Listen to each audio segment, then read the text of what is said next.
Now, a lot of you at this point, you're getting excited, right? You're like, oh yeah, no, I'm gonna tell them about myself. I'm gonna run them through my positions, and then what happens is you folks get right into running them through your resume, or you start telling them about yourself from the start of your career, from the beginning of time, all the way up to the present moment, right? That's what a lot of you folks are doing. That is incorrect. Why? Because for folks, first and foremost, you need to find out what caught their attention about your resume or your LinkedIn profile. Why? Because that's what you want to focus on when you're running them through your resume and your profile. What do I always say? Recruiters are highly focused on skill sets, right? When a recruiter is searching for talent, that search is focused on skills and skill sets. And before you get into your pitch, before you get into explaining to them how great you are, how amazing you are, and all that stuff, you want to know what skills caught their attention, because those are the skills that they're probably looking for, and those are the skills that you folks need to need to make sure that you're focusing on when you're running them through your resume and your LinkedIn profile.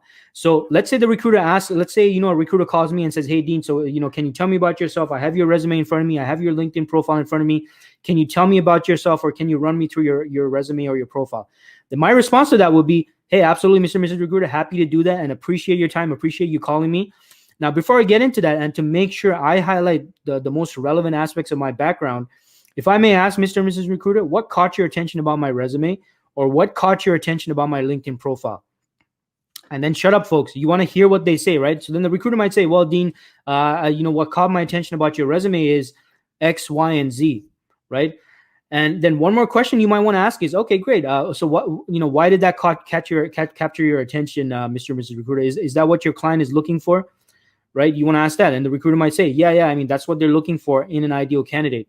Okay, great, excellent. Now I can go into responding to the question of who I am and running them through my resume.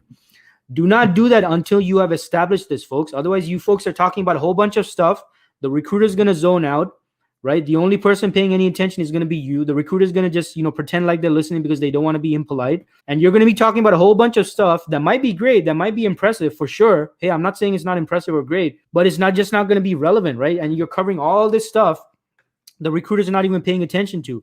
I'll tell you what they are paying attention to, folks. They're paying attention to those key skills that their client is looking for, right? Whether it's a staffing agency or whether it's a corporate recruiter. They're going to be listening for skills and skill sets relevant to the position that they're recruiting on. So this is why you got to ask, first and foremost, folks, what caught your attention about my resume? What caught your attention about my LinkedIn profile? And why is that important to your client, or why is that important to the hiring team? Just those two simple questions you got to ask before you get into running them through your resume and your LinkedIn profile.